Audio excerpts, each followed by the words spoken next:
Con uno, el maestro en economía Raúl Aníbal Félix. Él es profesor investigador del Centro de Investigación y Docencia Económica, el CIDE. Raúl, bienvenido. Gracias por estar con uno esta noche. Buenas noches, Pepe.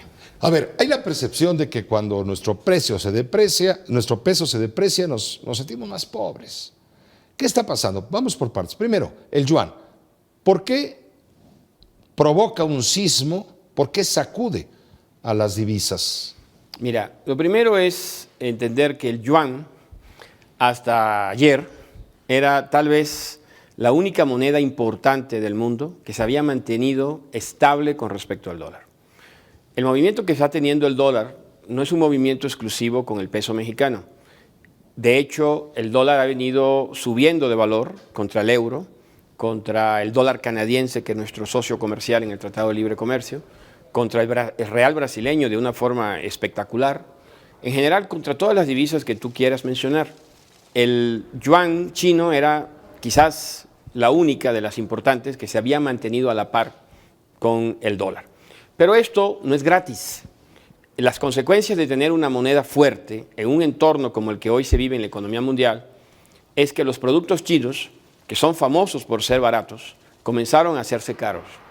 Y eso les impidió poder seguir creciendo al ritmo que venían creciendo. Al 7%. Correcto. Bueno, venían creciendo al 12, 11%. Y el 7 es malísimo. O sea, el 7 era lo que aspiran, todavía no lo lograron en el primer semestre, pero para este segundo semestre se ve difícil que lo puedan lograr, en parte porque al encarecerse, ¿cómo se encarecen, Pepe? Porque los demás países, incluyendo a México, han devaluado sus monedas.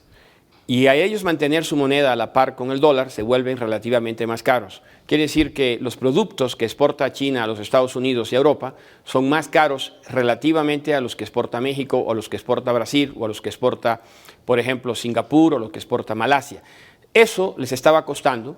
Habían tratado los chinos de muchas maneras de compensar esa falta de dinamismo de las exportaciones, sin mucho éxito, y después de intentarlo todo, bajar las tasas de interés, dar estímulos fiscales, pues regresaron a lo que todo el mundo está haciendo, que es devaluar su moneda y hacerla más competitiva, desde luego. Es lo que hizo China, la bajó 1.9% según todo indica, y se crea un terremoto, un sismo. Sí. En América, te digo, muchos no durmieron, el secretario de Hacienda me consta que no durmió. De acuerdo. Y en Europa, bueno, se despertaron con esta... Bueno, yo creo que no será solamente 1.9. De hecho, las cosas han seguido ocurriendo y hace un ratito revisé las cifras, ya lleva una depreciación del 5%.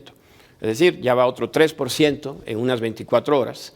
Y la gran pregunta que nos hacemos los analistas, y seguramente el secretario de Hacienda, es hasta dónde va a llegar esta depreciación. Porque, fíjate, en promedio, las principales monedas del mundo llevan una depreciación este año con respecto al dólar que va del 12 al 20%. Entonces, el yuan apenas tiene una depreciación de 4 o 5%.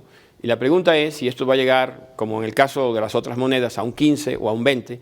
Entonces, las preocupaciones que se han desatado en las últimas horas, pues no se han terminado. Creo que todavía va a haber mucha gente con insomnio. ¿Guerra de divisas? No, no es una guerra de divisas. La guerra de divisas la vivimos hace unos 4 o 5 años. Cuando Estados Unidos, hay que entender que hoy el dólar es fuerte, pero hace 5 o 6 años la imagen era al revés, el dólar era débil. Precisamente así fue como Estados Unidos salió de la gran recesión en que se metió en el año 2008-2009, a través de bajar las tasas de interés y devaluar el dólar contra prácticamente todas las divisas. Hoy la gente se olvida de eso, pero el dólar se llegó a depreciar cerca de un 30% contra una canasta amplia de divisas. Y en aquel entonces se hablaba de una guerra de divisas porque los otros países contra los cuales se devaluó el dólar no querían que su moneda se apreciara. Porque apreciar una moneda te saca del mercado porque encareces tus productos.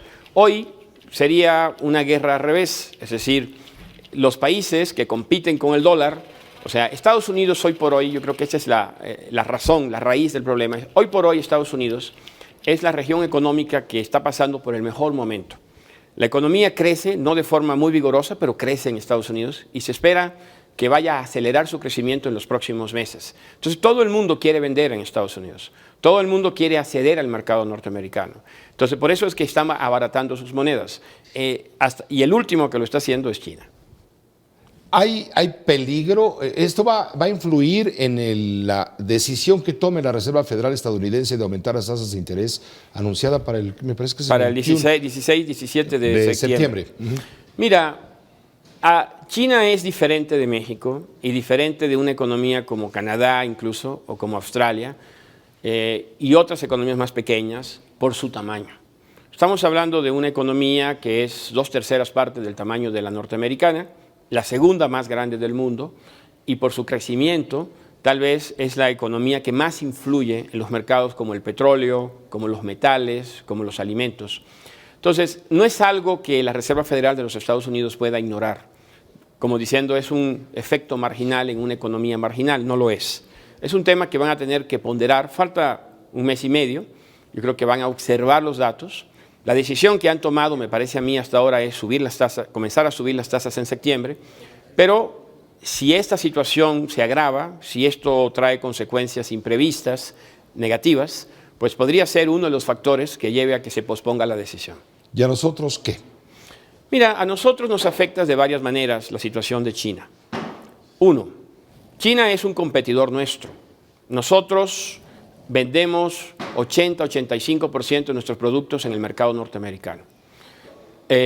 Habíamos estado ganándole a los chinos en los últimos años participación en el mercado porque ellos estaban encareciendo. Al abaratarse, pues lo que significa es que las empresas basadas en China van a poder abastecer el mercado norteamericano más barato que nosotros. Y para que no perdamos competitividad, el peso tiene que perder valor. Y eso es exactamente lo que hemos estado viendo. Pero también nos afecta porque al bajar el valor del yuan, los precios de los llamados materias básicas o mercancías básicas como el petróleo bajan de precio. Sí. Y dado que México es un exportador neto y que el sector público, el gobierno mexicano, tiene una gran dependencia de esos ingresos, pues nos genera un problema de fondeo del gasto público. Entonces, ¿no es una ilusión el percibirnos como cada vez más pobres? Bueno, yo creo que es interesante esta pregunta tuya por dos razones. Si lo medimos en dólares, definitivamente somos más pobres. Pero lo que le debe importar al consumidor y al ciudadano nacional es su poder de compra en pesos. Es decir, si puede comprar la misma cantidad de alimentos, la misma cantidad de producto que venía comprando. Y esta es la buena noticia. A diferencia de los 80, 81 y el 95, la inflación en México se caracteriza por ser demasiado baja, apenas del 2.74%. Quiere decir que el Banco de México está haciendo su trabajo. Estamos ajustando el tipo de cambio, dejando que se ajuste para que la economía se mantenga en equilibrio, pero no estamos generando un empobrecimiento general de la población mediante una inflación fuera de control. Raúl, te agradecemos mucho haber estado esta noche con uno, ayudarnos a entender el contexto de lo que está ocurriendo. Creo que va a estar peor. Yo espero que posiblemente vamos a ver episodios adicionales de volatilidad, una depreciación adicional del peso, hasta que la Reserva Federal definitivamente marque una trayectoria de las tasas de interés, hasta que el precio del petróleo pueda estabilizarse. Pero lo más importante de todo es que México no pierda la estabilidad y sobre todo que mantengamos un poder de compra importante para los ciudadanos mediante una inflación baja en el país. Raúl, muchas gracias por estar con uno. Gracias.